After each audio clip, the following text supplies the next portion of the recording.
95th Academy Awards. The 95th Academy Awards was a ceremony held by the Academy of Motion Picture Arts and Sciences on March 12, 2023, at the Dolby Theater in Los Angeles, which honored films released in 2022. The event was televised in the U.S. by ABC and was produced by Ricky Kirshner and Glenn Weiss. Weiss was also the director. Comedian and late-night talk show host Jimmy Kimmel hosted the show for the third time, after emceeing the 89th and 90th editions of the ceremony in 2017 and 2018, respectively. Everything Everywhere All at Once led the ceremony with 11 nominations and 7 wins, including Best Picture, Best Director and Best Original Screenplay for Daniel Kwan and Daniel Scheinert, and 3 of the 4 acting awards. Other winners included All Quiet on the Western Front with 4 awards, The Whale with 2, and Avatar, The Way of Water, Black Panther, Wakanda Forever, Guillermo del Toro's Pinocchio, Navalny, RRR, Top Gun, Maverick, and Women Talking, each with 1. Short film winners included The Boy, The Mole, The Fox and the Horse, The Elephant Whisperers, and An Irish Goodbye. Winners and nominees. The nominations were announced by actors Riz Ahmed and Allison Williams on January 24, 2023. It was the first time the Best Picture category featured 2 sequels, as well as the first time 2 films grossing over $1 billion worldwide were nominated for Best Picture in the same year. All Quiet on the Western Front's 9 nominations trailed only Crouching Tiger, Hidden Dragon and Roma for the most nominations by a film not in the English language. The Quiet Girl was the first submission from Ireland to receive a nomination for Best International Feature Film. There were 16 first-time nominees across the 4 acting categories, including all 5 Best Actor nominees, the most in Oscar history. Michelle Yeoh was the first woman who identifies as Asian nominated for Best Actress. A record 4 Asian actors received acting nominations: Hong Chow, Stephanie Hsu, and winners Ke-Huy Kwan and Yeoh. With her Best Supporting Actress nomination for Black Panther, Wakanda Forever, Angela Bassett became the first person to receive an acting nomination for a role in a film based on Marvel Comics. Judd Hirsch, nominated for Best Supporting Actor for his performance in The Fabelmans, set a new record for longest gap between 2 acting nominations, following his nomination for Ordinary People. John Williams became the oldest competitive nominee in Oscar history, as he was 90 years old when nominees were announced. With this being his 53rd nomination, he also extended his own record as the most Oscar-nominated living person, and the second most nominated person ever. For his nomination for La Pupille for Best Live-Action Short Film, Alfonso Cuarón became the second person to be nominated in 7 different categories, following Kenneth Branagh. The film also was Disney Plus's first nomination for the award. Everything Everywhere All at Once became the first film since 2013's Gravity to win 7 Academy Awards, and the most awarded Best Picture winner since 2008's Slumdog Millionaire. It is the 3rd film in history to win in 3 acting categories, following A Streetcar Named Desire and Network, and the first of these films to also win Best Picture. A24 won 9 awards, more than any other studio or distributor. With Everything Everywhere All at Once and The Whale, the studio was the first to win 7 of the 8 top awards: Best Picture, Best Director, Best Original Screenplay, and the 4 acting awards. Awards. Winners are listed first, highlighted in boldface, and indicated with a double dagger. Governors Awards. On June 21, 2022, the Academy announced its winners of the 13th Annual Governors Awards ceremony. It was held on November 19, 2022, and during the event, the Academy Honorary Awards and the Jean Hersholt Humanitarian Award were presented to the following recipients. Academy Honorary Awards. Eugene Palcy, Diane Warren, Peter Weir. Jean Hersholt Humanitarian Award.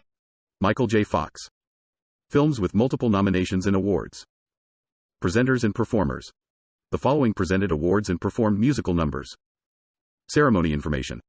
On February 11, 2023, a majority of the full production team was announced, with Rob Payne as a co-executive producer, Sarah Levine Hall, Raj Kapoor, Aaron Irwin, and Jennifer Sharon joining as producers, Ricky Minor returning as music director since the 2020 ceremony, Taryn Hurd as talent producer, Dave Boone, Nefertari Spencer, and Agatha Panaretos as writers, and Robert Dickinson returning as lighting designer.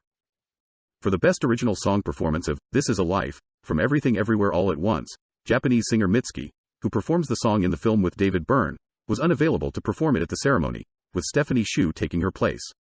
Keeravani served as music director for the performance of Natu Natu, from RRR by singers Kaala Bhairava and Rahul Sapligan, which involved Los Angeles-based dancers performing the song's choreography. However, the film stars N.T. Rama Rao Jr. and Ram Charan did not take part as they did not have time to rehearse. Hold My Hand was not initially scheduled to be performed at the ceremony due to Lady Gaga's commitment to filming Joker, Folie à Deux. However, at the last minute, it was reported that Gaga would perform the song after all. The official trailer for Disney's live-action remake of The Little Mermaid also debuted during the telecast, with stars Halle Bailey and Melissa McCarthy appearing as presenters to promote the film. Morgan Freeman and Margot Robbie also introduced a tribute to the 100th anniversary of Warner Brothers. Both the trailer for The Little Mermaid and the Warner Brothers tribute were part of sponsored integration opportunities offered by ABC to all the major film studios. The videos themselves aired as advertisements on the US broadcast and were not screened in the Dolby Theater or for all international viewers. Disney reportedly paid its subsidiary ABC $10 million to air the trailer, while Warner Brothers paid the network $3 million to air the tribute. President of Ukraine Volodymyr Zelensky had reportedly requested to appear remotely at the ceremony to raise awareness of the Russian invasion of his country, but his request was turned down by the Academy. Glenn Close was originally announced as a presenter but was forced to cancel due to a positive COVID-19 test. The look and feel of red carpet arrivals at the ceremony received a major overhaul overseen by creative consultants Lisa Love and Raul Avila, to create a smoother transition from the late afternoon sunlight outside the auditorium to the evening setting inside. As part of these changes, the color of the eponymous red carpet was changed for the first time. The carpet was a champagne color contrasted by sienna-colored curtains which were designed to block more of the sun. Andrea Riseborough's nomination and controversy. Andrea Riseborough's Best Actress nomination for To Leslie was controversial amongst critics and pundits, as Momentum Pictures, the film's distributor, did not fund a conventional advertising-driven awards campaign for the film. Rather, director Michael Morris and his wife, actress Mary McCormick, organized a celeb-backed campaign to get Riseborough nominated. They contacted friends and colleagues in the entertainment industry, asked them to view the film, and share it with others if they enjoyed it. Among those who lobbied for recognition of Riseborough's performance were Amy Adams, Jennifer Aniston, Jodie Comer, Jane Fonda, Melanie Lynskey, Edward Norton, Gwyneth Paltrow, Howard Stern, Kate Winslet, and fellow Best Actress nominee Cate Blanchett, who was widely regarded as the frontrunner to win the award prior to eventually losing to Michelle Yeoh. Morris and Riseborough also hired publicists to coordinate the efforts. While theretofore not widely regarded as a serious award season contender, the campaign successfully raised Riseborough's profile. Dozens of celebrities praised her performance on social media, and some hosted screenings of the film during voting for the Academy Award nominations in January 2023. Riseborough was nominated for the award on January 24, which the Los Angeles Times called one of the most shocking nominations in Oscar history. After the nomination was announced, speculation arose that the tactics might have violated an Academy of Motion Picture Arts and Sciences rule against directly lobbying voters. A post on the film's Instagram account was criticized for possibly violating an Academy rule prohibiting singling out the competition by name, by featuring a quote from film critic Richard Roper, who praised Riseborough's performance as better than Blanchett's in Tar, a fellow nominee for Best Actress. On January 27, the Academy announced they were conducting a review of the campaign procedures around this year's nominees, to ensure that no guidelines were violated, and to inform us whether changes to the guidelines may be needed in a new era of social media and digital communication. The Academy occasionally rescinds nominations if it is found that the nominee participated in unsanctioned campaigning. However, there were no reports that Riseborough had been involved in such, or that any Academy members had lodged formal complaints about the campaign's behavior. On January 31, the Academy concluded its review by pledging to address social media and outreach campaigning tactics, which they said caused concern, but confirming that Riseborough's nomination would be retained. Best Supporting Actress Award. Prior to the ceremony, Angela Bassett was considered the frontrunner by some to win the Academy Award for Best Supporting Actress for Black Panther: Wakanda Forever, having previously won the Golden Globe Award and Critics' Choice Award in the category. However, Kerry Condon won the BAFTA Award, and Jamie Lee Curtis won the Screen Actors Guild Award in the same category. The Academy Award was ultimately won by Curtis. This choice sparked several criticisms. Many commentators noted the difference in the two's reaction to the winner being announced. Curtis appeared surprised, while Bassett was visibly disappointed. Some viewers saw this reaction as poor on Bassett's part, while others counter-criticized this reception as double standard due to Diane Warren's reaction later in the ceremony caught on camera after losing the Academy Award for Best Original Song to RRR's Natu Natu. Others also pointed out the Academy's bias against Marvel films despite Bassett being the first person from any Marvel Studios film to compete in the acting categories at the Oscars. Ratings and reception. The Academy Awards telecast scored 18.7 million viewers in the United States. However, despite a 13% viewership increase from the previous year, ratings were the third lowest ever in ceremony history.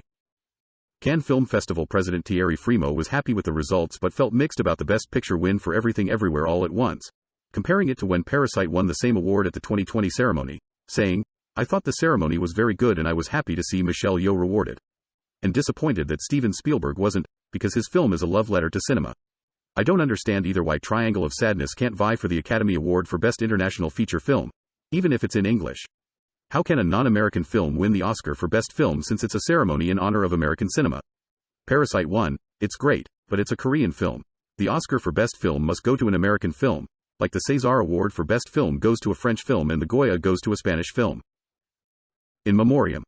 Olivia Newton-John, singer, actress. John Cordy, director, producer. May Ruth, costume designer. Louise Fletcher, actress. John Zaritsky, cinematographer. Albert Brenner, production designer. Irene Papas, actress. Mitchell Goldman, executive. Bob Raffleson, director, writer, producer. Albert Saki, design engineer. Ian Whitaker, set decorator. Robbie Coltrane, actor. Kirstie Alley, actress. Ray Liotta, actor. Vicky Aguia, publicity executive. Angelo Badalamenti, composer. Greg Jane, visual effects artist, model maker. Neil Jimenez, writer, director. Mike Hill, film editor. Tom Luddy, producer, film festival co-founder. Marina Goldovskaya, director, cinematographer, educator. Christopher Tucker, special effects makeup artist. Irene Cara, actress, singer, songwriter. Gregory Allen Howard, writer, producer. Owen Roisman, cinematographer. Luster Bayless, costume designer. Gray Frederickson, producer. Robert Dalva, film editor. Nichelle Nichols, actress. Edward R. Pressman, producer. Douglas McGrath, writer, director, actor. Julia Reichert, producer, director. Edie Landau, producer, executive. Mike Motor, assistant director, producer. Jean-Luc Godard, director, writer. Ralph Eggleston, animator, production designer. Marvin March, set decorator. Burt Bacharach, composer. Nick Bosusto, producer. Clayton Pinney, special effects artist. Simone Barr, casting director. Don Camburn, film editor. Tom Whitlock, songwriter. Amanda Mackey, casting director. Angela Lansbury, actress. Wolfgang Peterson, director, writer, producer. John Dardig, publicity executive. Bernie Mattinson, animator. Maurizio Silvi, makeup artist. Jacques Perrin, actor, producer, director. Mary Alice, actress. Gina Lollobrigida, actress. Carl Bell, animator. Douglas Kirkland, photographer. Vangelis, composer, musician. James Caan, actor, producer. Raquel Welch, actress.